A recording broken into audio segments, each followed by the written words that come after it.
Thanks, guys. It is so nice to be back here again. I think you guys can probably tell by Cher and my smiles. You love you guys. And love is the way. You can bank on it. And that's the title of our talk this morning. You can bank on it. We'll talk more about that in just a bit. We're going to start with the observation that you guys are lunatics. And so you have no doubt taken many prosperity classes. And some of them have probably been better than others. And no doubt you're taking one now, taught by Todd, based on Eric Butterworth's Spiritual Economics. And I'm just betting, we know Todd's good, and we know Eric Butterworth's good. And so we know you're in for a good experience, and I think it's been a good experience, right? Because you're currently in the class. Yeah. And so we were talking. Yes. Unfortunately, it has been shared in my experience that most of the prosperity classes that we've taken focus more on material gain and money and tenfold returns. You've probably been there. The better prosperity classes focus on things like spiritual wealth, things like joy and happiness and inner peace, confidence and love and togetherness. That's the kind of prosperity classes Cher and I recommend. And focusing on money and material things only is a slippery slope. While there's nothing wrong with having money and material things, it's important to know that bling doesn't buy permanent happiness. And it's okay to have bling, as long as your bling knows its place. Cher and I have bling, people who know us. And we have material things, but we keep them in their place. And we invite you to do the same thing. A 2010 study and a follow-up study in 2013 by psychologists Diener and Harder found that if you ask people what they want, their answers often focus on material wealth. But when you ask them what makes them happy, money rarely comes up. Happiness, it turns out, is a universal value that is far more important than material anything. Another study, a multicultural one, in April of this year by psychologist Dan Gilbert, admits that money does make us happy. Let's not kid ourselves. But he found that if you think a lot of money makes you happy for a long time, you're wrong. A lot of money makes you happy for just a little while. Happiness is not contingent on your wallet. So when it comes to your prosperity, do you want a sharp edge, lasting happiness, or a dull edge, temporary happiness that ends up being shallow and empty after a while? You make a choice. Sharp edge, dull edge. A sharp edge is a dependable edge. For those of you who are cooks and work in trades and are surgeons, you know that a sharp edge is important. A dull edge doesn't cut much. As a matter of fact, a dull edge gets you in trouble. It causes problems. It takes too much effort, and the results are usually disappointing with dull edges. So if you're not as prosperous as you would like to be, Cher and I invite you to defriend the dull edges in your life. The dull edges we're talking about are malware, like fear, doubt, an unforgiving heart, dogma, the embedded theology that you grew up with, and denying your innate divinity. Todd reminded us this morning that we are divine beings having human experience, and that the Christ is not only within us, but Christ expresses itself as us. And that's the difference in unity and other faith denominations. The cutting-edge prosperity teachings that Cher and I teach Our prosperity teachings you can bank on. Our prosperity teachings, like our theology, though, are not mainstream teachings. They are non-traditional teachings, even for unity. We've stepped up unity. We hope to up your consciousness with our teachings, because we've taken the Trojan horse of metaphysics and science and placed it in the Troy of mainstream religion.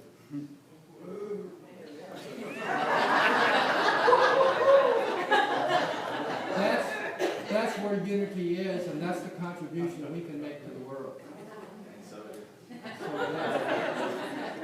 And we've got to tell you, from what we know about this spiritual community, you guys are well on your way to doing just that. We've spoken at many unity churches and New Thought churches, and we can tell that you guys are truly, and I'm not just saying this, you are truly on the cutting edge of your theology and of your church structure.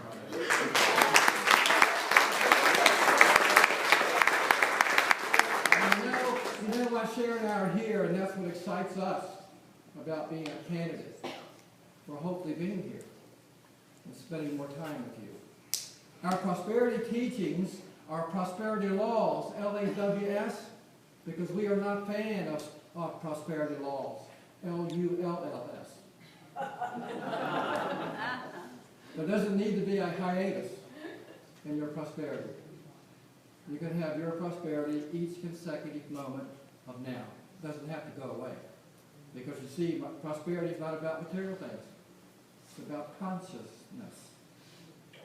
Our prosperity teachings are 21st century updates, if you will, of powerful prosperity teachers like Joel Goldsmith, Ernest Holmes, Nona Brooks, Emma Curtis Hopkins, the Fillmores, and our favorite Renaissance unity teacher, Eric Butterworth. Here's what Eric Butterworth has to say. He said this over 20 years ago. For those of you taking Todd's class, you've probably heard it already. It's worth repeating. Butterworth says, you must declare your independence from the belief that your personal welfare is completely tied to economic conditions. And then he goes on to say, the free flow of substance can only be dammed up from within. And no one can keep your good but you, from you. No one can keep your goods from you but you. The good news is that you are in control. You can divinely order your goods. Butterworth knew that your prosperity is an inside job. He knew that you can bank on your divine connection because you are divine beings. Your prosperity depends on you. The prosperity of unity in Greensboro depends on you. You are the cutting edge of unity in Greensboro's prosperity. Look at your neighbor.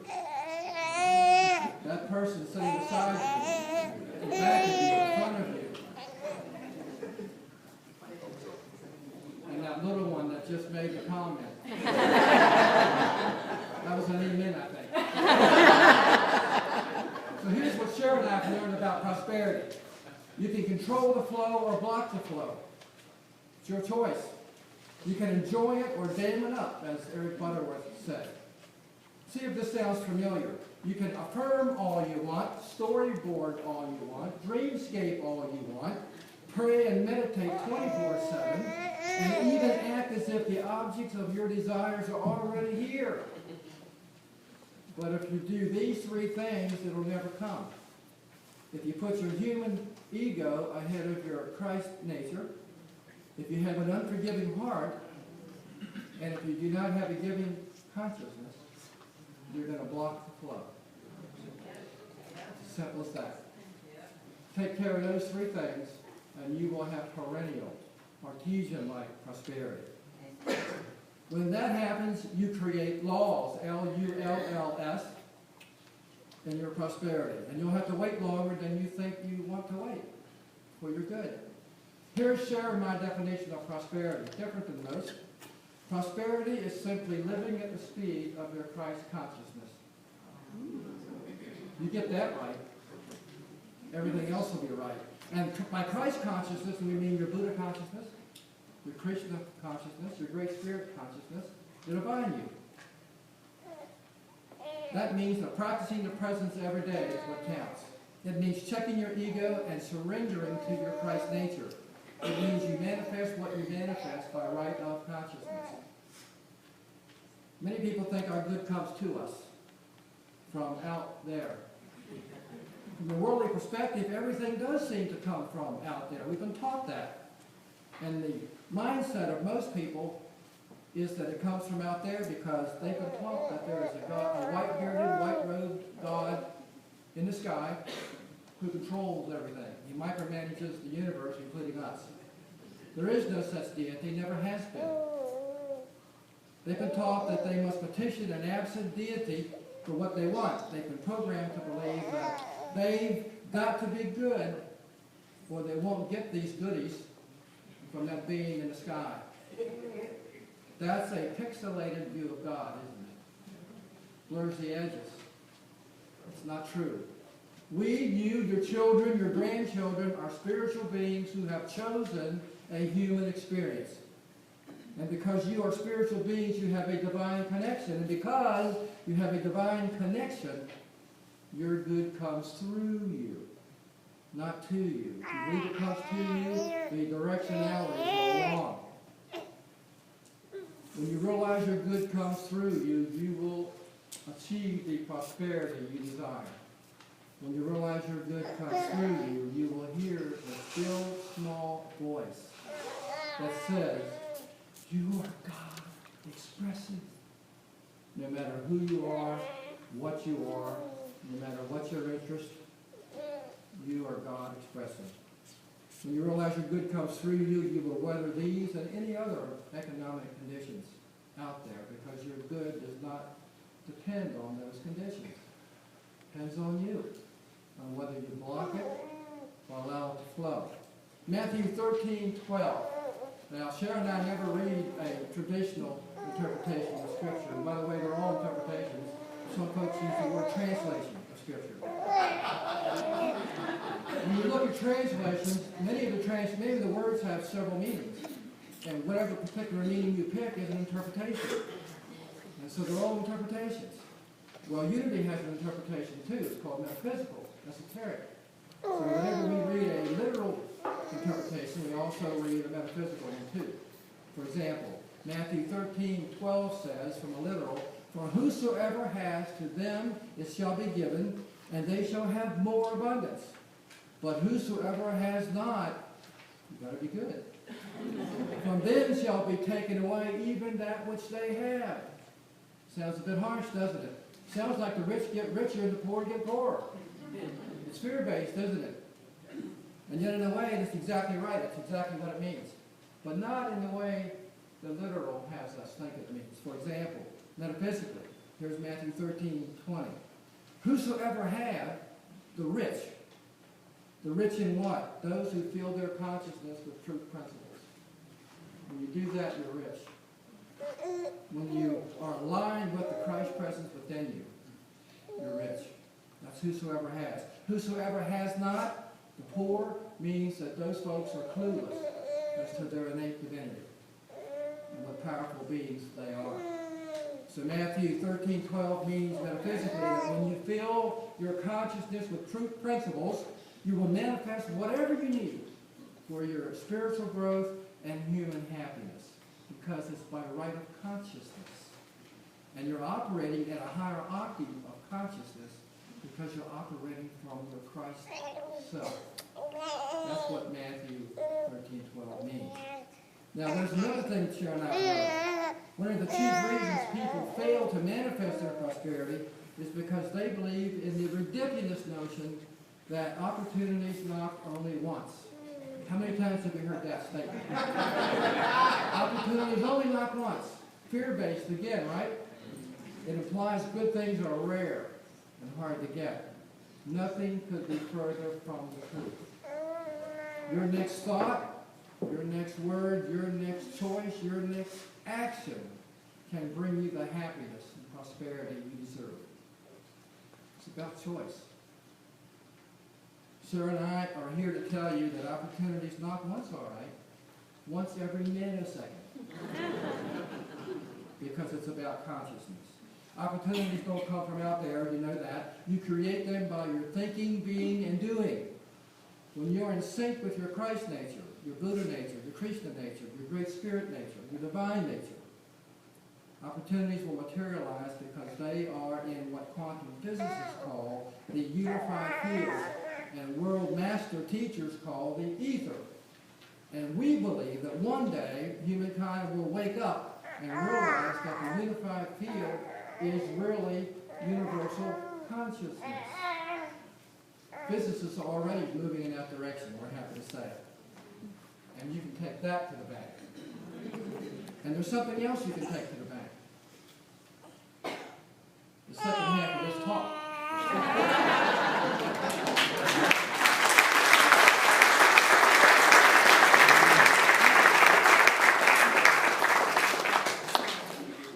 Ooh, he's a tough act to follow. One of the things you see is that Bill and I like to kind of tandem talk because we like to give you that big picture and that metaphysical foundation, and then also allow you to have the opportunity to say, well, this is great, but now what do we do with it? How do I put it into practice? And one of the things we've noticed is people get perceptions about things. Have you ever noticed that? Like we have this belief where our prosperity ought to come from and what ought to be showing up in our life and how we should be experiencing it. And once we get that perception of this is what it has to look like, all of a sudden we've created a barrier that keeps us from actually seeing the prosperity that's already right there in our midst. And that reminded me of a story of a minister who was doing a children's talk. And he had all the kids come up, and he was actually going to use the fall season as his metaphor. So he started off, all the kids were there, and he asked a question. He said, I want you to think for a minute. Now, what is it that you see when you go look out your window in your yard, running around, usually brown or gray, big bushy tail, running around and loves to eat acorns?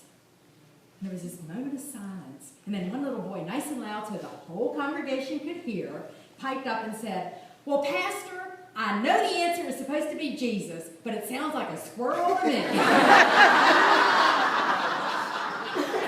Those perceptions and assumptions about what the answers ought to be. But don't we do that with prosperity? Don't we do that when we think it's got to look this way? So I want to sort of reiterate Bill's little secret about prosperity. It has absolutely nothing to do with money and things. It has absolutely everything to do with your consciousness, with your awareness of your oneness. That's why we wanted to share this prosperity formula that truly you can bank on. And whoever created or found this logo, I love it. It's so cute. It just fits in so well that you can bank on this. You really can. Now, one reason we use this metaphor, because you might be thinking, why do they use a money metaphor when we're talking about consciousness? But there's a reason. Because this formula that we're sharing today will guarantee huge dividends, right? Big returns, unbelievable interest, and a line of credit that will never run dry. There is one thing you need to know, though. It's kind of like going to the ATM.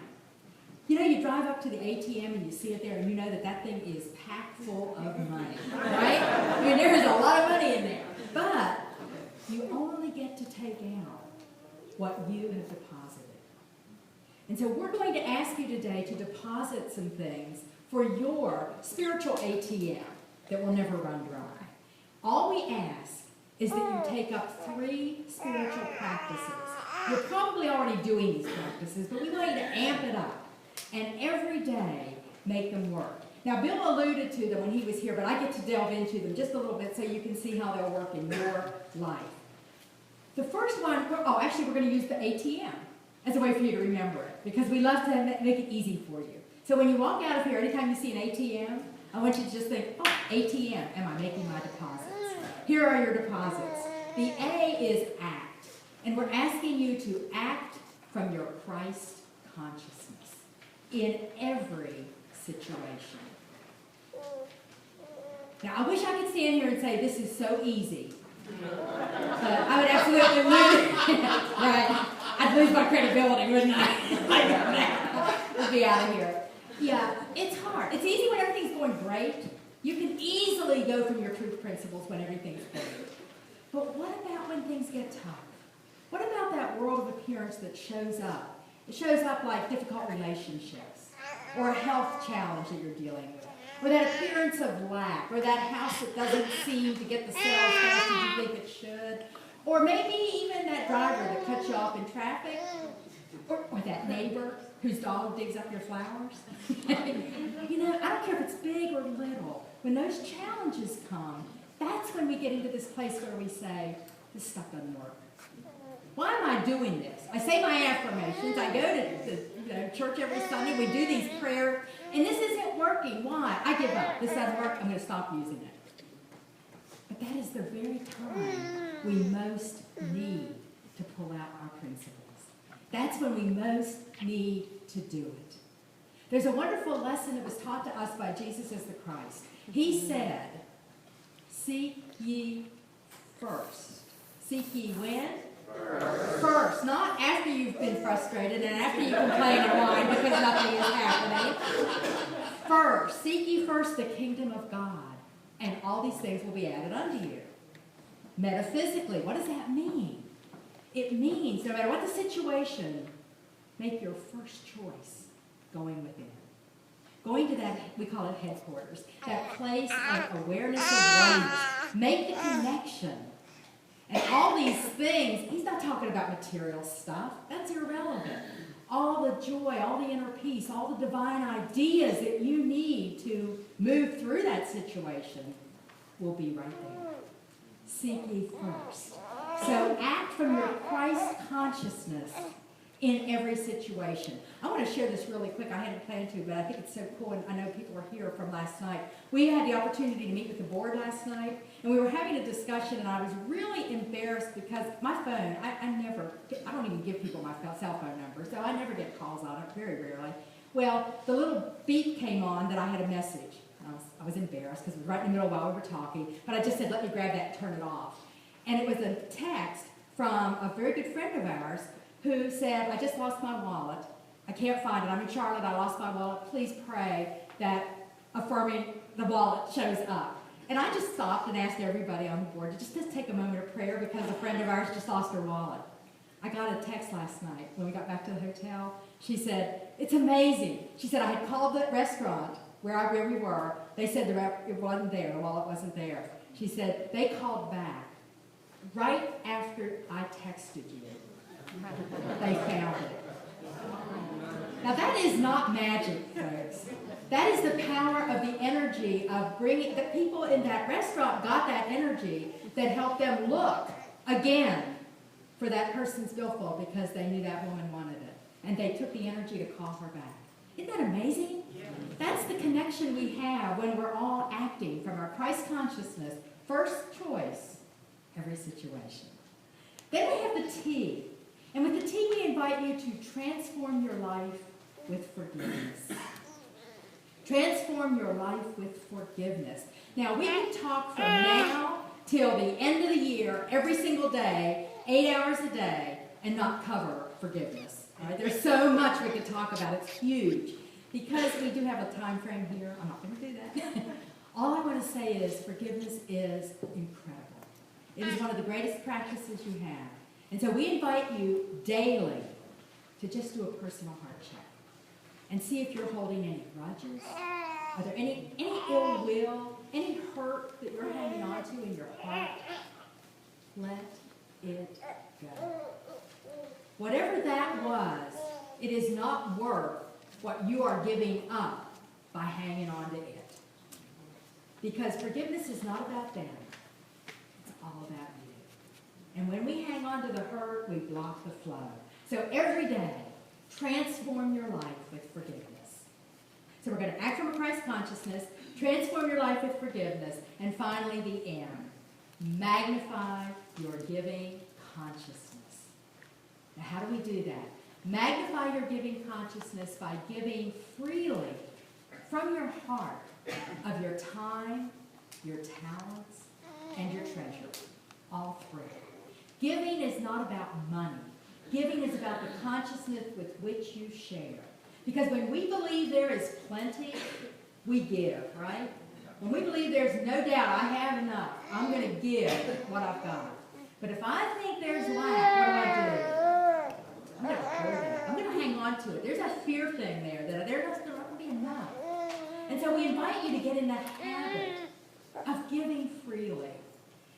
And we got to tell you, right here in this amazing spiritual community you've chosen to be a part of, there are incredible opportunities for you to just step in and be welcomed with an opportunity to test out your talents and things that you think you might want to try. It's just incredible all the different ways you could do that.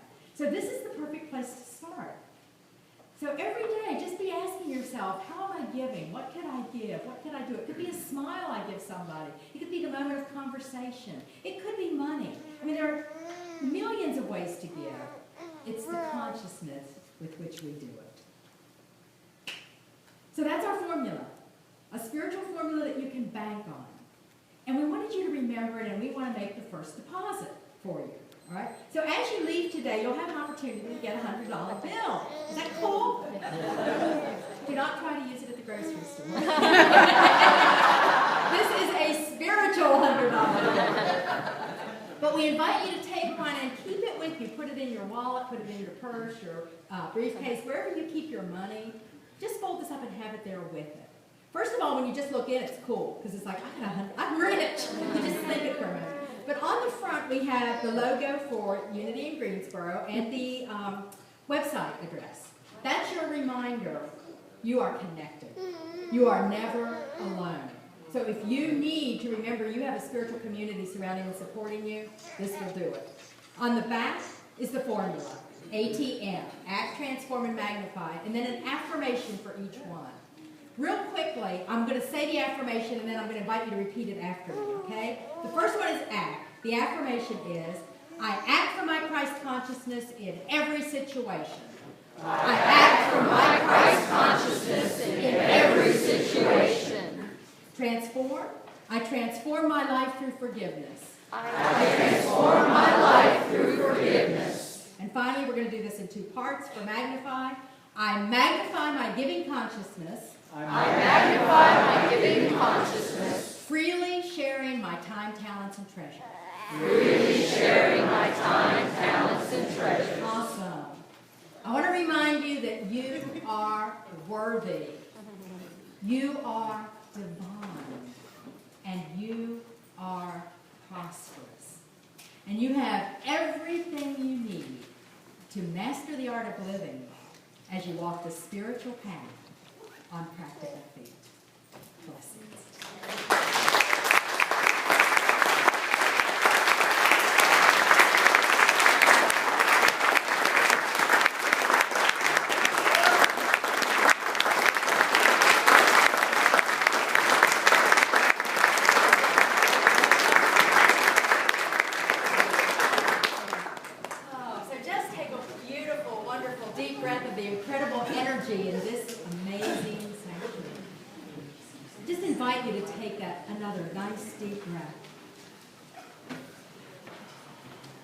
As we begin to feel that abundance and that prosperity flowing through us from the depths of the truth of who we are.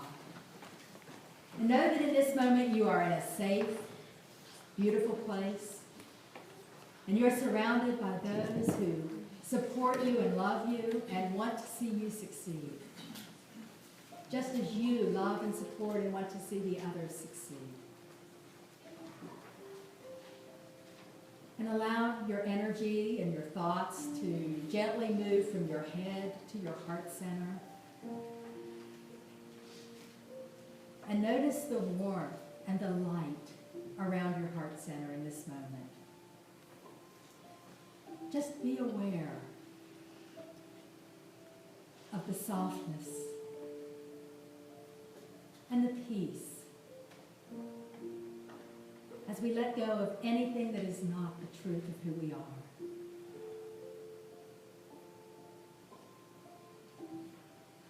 This is that place of Christ consciousness, of the divine, the domain of the divine, where we can go and know that we have the answers in any moment.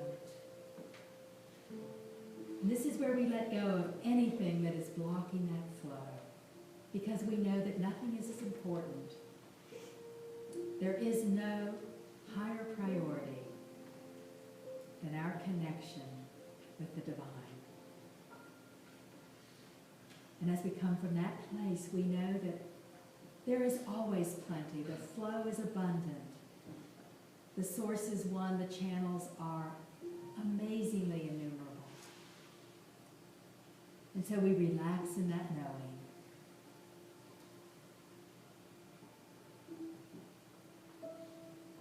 And we take such joy in the awareness that we are worthy and divine and prosperous. And we know that all is